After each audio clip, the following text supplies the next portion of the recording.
sempre un amabile, leggiadro viso, in pianto, in riso e menzognero. La donna in moppi, qua piuma al vento, muto dolcere tu ed in pensier. E di pensier.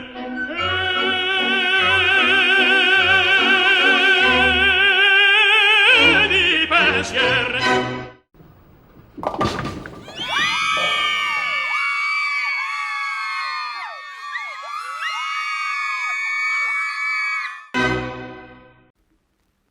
Salut Tancous et bienvenue dans le premier Sociéfilm.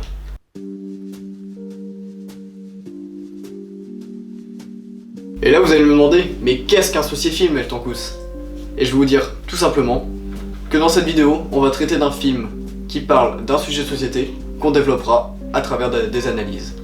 Hop, vous allez comprendre au fil de la vidéo. Pour ce premier Sociéfilm, on va parler de Bowling for Columbine. Bowling for Columbine est un film sorti en 2002 et réalisé par le célèbre documentariste Michael Moore. Michael Moore, il a fait de nombreux documentaires comme Capitalism, A Love Story, et il va bientôt sortir aussi Michael Moore in Trumpland. Ce qui risque d'être sacrément drôle vu comment Michael Moore déteste Trump et le défonce sur tout, partout sur internet, c'est assez extraordinaire.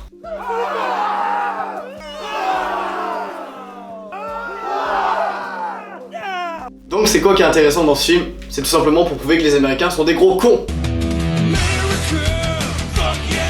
Non, plus sérieusement, le film se base sur des événements, des faits concrets, comme la tuerie de Columbine qui a eu lieu le 20 avril 1999 dans un lieu scolaire appelé le Columbine High School. Et non, désolé, Columbine n'est pas juste un groupe de rap rennais. Cette tuerie a fait 13 morts et de nombreux blessés. Eric Harris et Dylan Klebold sont les commanditeurs de ces meurtres. Ils avaient respectivement 18 et 17 ans. Ils sont suicidés après. C'était des connards. Michael Moore se pose donc la question de pourquoi autant de tueries de masse aux États-Unis, que ça soit dans les milieux scolaires, donc souvent commises par des mineurs, ou dans le reste du pays. La première chose qui lui vient à l'esprit, c'est que aux États-Unis, le port d'armes et la détention d'armes est légal et est même inscrit dans la Constitution. C'est même inscrit dans le second amendement de la Constitution américaine qui a été voté le 15 septembre 1789. Ce port d'armes est aussi important que la liberté d'expression et le droit à une justice stable qui ont été votés exactement le même jour. Ce droit à l'armement a été voté beaucoup plus tôt que le droit de vote des femmes qui a été voté le 4 juin 1919. C'est dingue de se dire que les Américains ont voté en premier temps l'armement légal plutôt que le droit de vote des femmes qui devrait être vraiment un droit universel et que tous les pays devraient utiliser. Ce droit à l'armement a aussi un côté nationaliste. Certains Américains interviewés dans le film disent que avoir une arme chez soi, c'est le devoir américain, c'est obligatoire pour être américain. C'est là qu'on voit que les États-Unis ont une culture totalement différente de la France ou de le reste de l'Europe. Ce côté nationaliste est présent dans tous les pays et est souvent la marque de fabrique de nombreux partis politiques à travers le monde. Mais dans l'image qu'on se fait des Américains, enfin, les clichés, on met souvent leur côté ultra-nationaliste en priorité. Parce qu'ils sont fiers d'être américains, c'est dans leur corps, c'est dans leur âme, c'est en eux. Mais relativisons, comme tout cliché.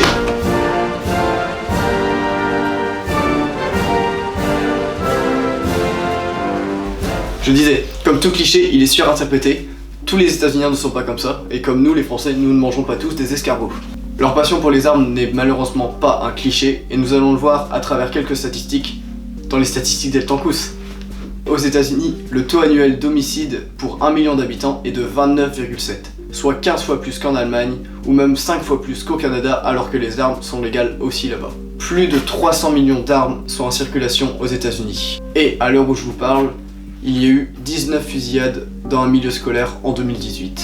Columbine n'est même plus dans les 10 tueries de masse en milieu scolaire qui ont fait le plus de morts.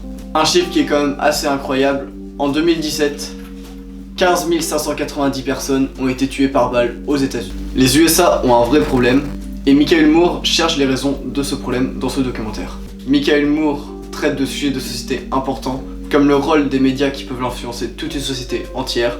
Les médias, dans leur recherche de pourquoi la tuerie de Columbine avait eu lieu, ils ont quand même accusé le chanteur Marilyn Manson de pervertir les jeunes.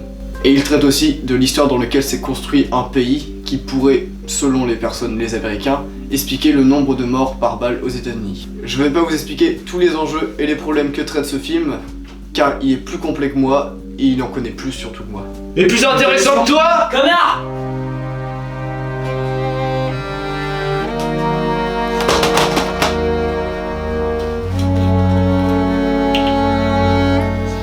Le plus intéressant dans ce film, c'est qu'il traite de tous ces problèmes de société américaine ou contemporains de l'époque. Et ce qui est dingue, c'est que même 16 ans plus tard, ce film reste d'actualité, les problèmes ne sont toujours pas réglés. Et surtout, ça ne risque pas de s'arranger avec Monsieur Donald Trump. Mais dans l'actualité récente, vu le nombre de fusillades, et notamment les fusillades dans les milieux scolaires, on peut voir sur les réseaux sociaux notamment, ou dans les infos, que les États-Unis se posent beaucoup de questions sur le port d'armes aux États-Unis et dénoncent cet usage abusif des armes à feu et surtout le nombre de morts provoqués par cela. Cela va-t-il remettre en question le port d'armes aux États-Unis et donc la Constitution américaine et l'esprit américain? Il y a des raisons de positiver, notamment grâce à cette jeune femme qui s'appelle Emma Gonzalez, qui a été présente dans une des fusillades, la fusillade de Parkland qui s'est passée en février 2018 et qui a fait plus de 17 morts. Cette remise en question est notamment permise par le mouvement Never Again mis en place par Emma Gonzalez et tous les autres rescapés de la fusillade de Parkland. Ce mouvement dénonce l'usage abusif des armes à feu et le fait que trop de personnes en aient et en utilisent mal, en tuant des personnes. Ce mouvement commence vraiment à prendre de l'ampleur. Il a notamment fait la couverture du Time et a fait de nombreux plateaux télé, ce qui montre que les Américains sont vraiment intéressés par cette question. Mais après chaque fusillade, il y a toujours cette remise en question qui ne donne rien. Donc espérons pour l'avenir. Mais nous, petits Européens, nous nous moquons des États-Unis avec tous leurs problèmes et leur nationalisme excessif, mais sommes-nous mieux?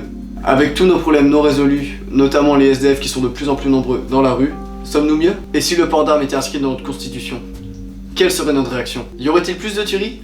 Plus de morts? Serions-nous fascinés par ces armes à feu? Ne soyons pas manichéens.